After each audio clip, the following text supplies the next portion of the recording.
Hey guys, welcome to Rosie's Dessert Spot. In this tutorial I'll be teaching you how to make this loaded pink, black and gold cake. To begin, I've got my chocolate ganache, just applying some to my cake board to stick my cake on top, and then using a spatula to spread my ganache over the layer of cake. Now if it's easier, you could also microwave your ganache a little bit just to make it soft enough so it's a lot more spreadable. Apply your next layer of cake and continue these steps until you've finished. I used 2 7-inch cakes, both split in the middle and then laid on top of each other, so there's 4 layers of cake in total. Once that's all set up, take your spatula and go around the sides just to make sure that if there's any ganache kind of sticking out, you're pressing it up against the side of the cake. And then set that in the freezer for 10 minutes before applying your crumb coat. And this is just regular buttercream going around the top of the cake and around the side, just applying a thin layer here. Then go around with your spatula, just flatten it out and bring that lip of frosting to the center of the cake. Again, pop that back into your freezer just for that layer to set up as well. And in the meantime, I'll make my pink chocolate ganache. So I have the recipe for white chocolate ganache in the description box below.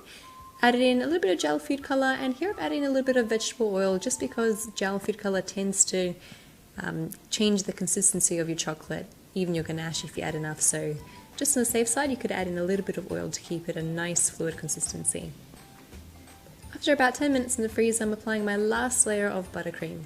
So I'm starting off the top, flattening it out and pressing it out to the sides. Then I'm adding on my layer of frosting on the outside, nice and thick, filling in the top and the bottom as well. And then using a bench scraper to smooth it all down and make it all even. If there's spots around the cake that are sort of empty, go in with some more buttercream, fill in those areas, and then go around with your bench scraper again, just to remove any excess and keep it all nice and smooth. Then take your spatula, bring that extra bit of frosting again to the center, just cleaning it all off.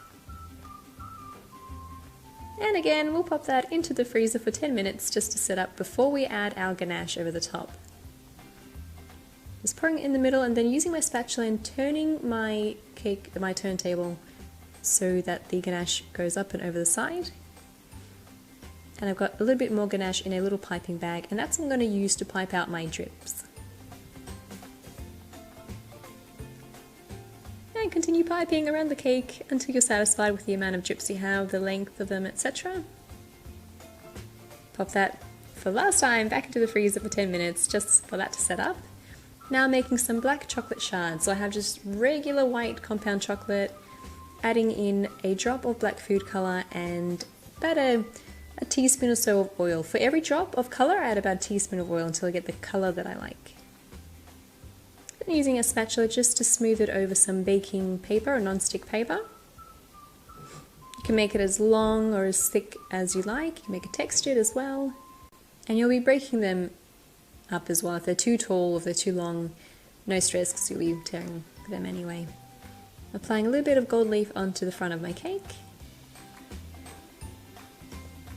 And up on the top as well. Then I'm pressing my shards now that they're nice and hard, pressing them into my cake. And because they are pretty tall, I'm going to add a bit more stability by piping some buttercream at the back and also at the front so it doesn't move so much.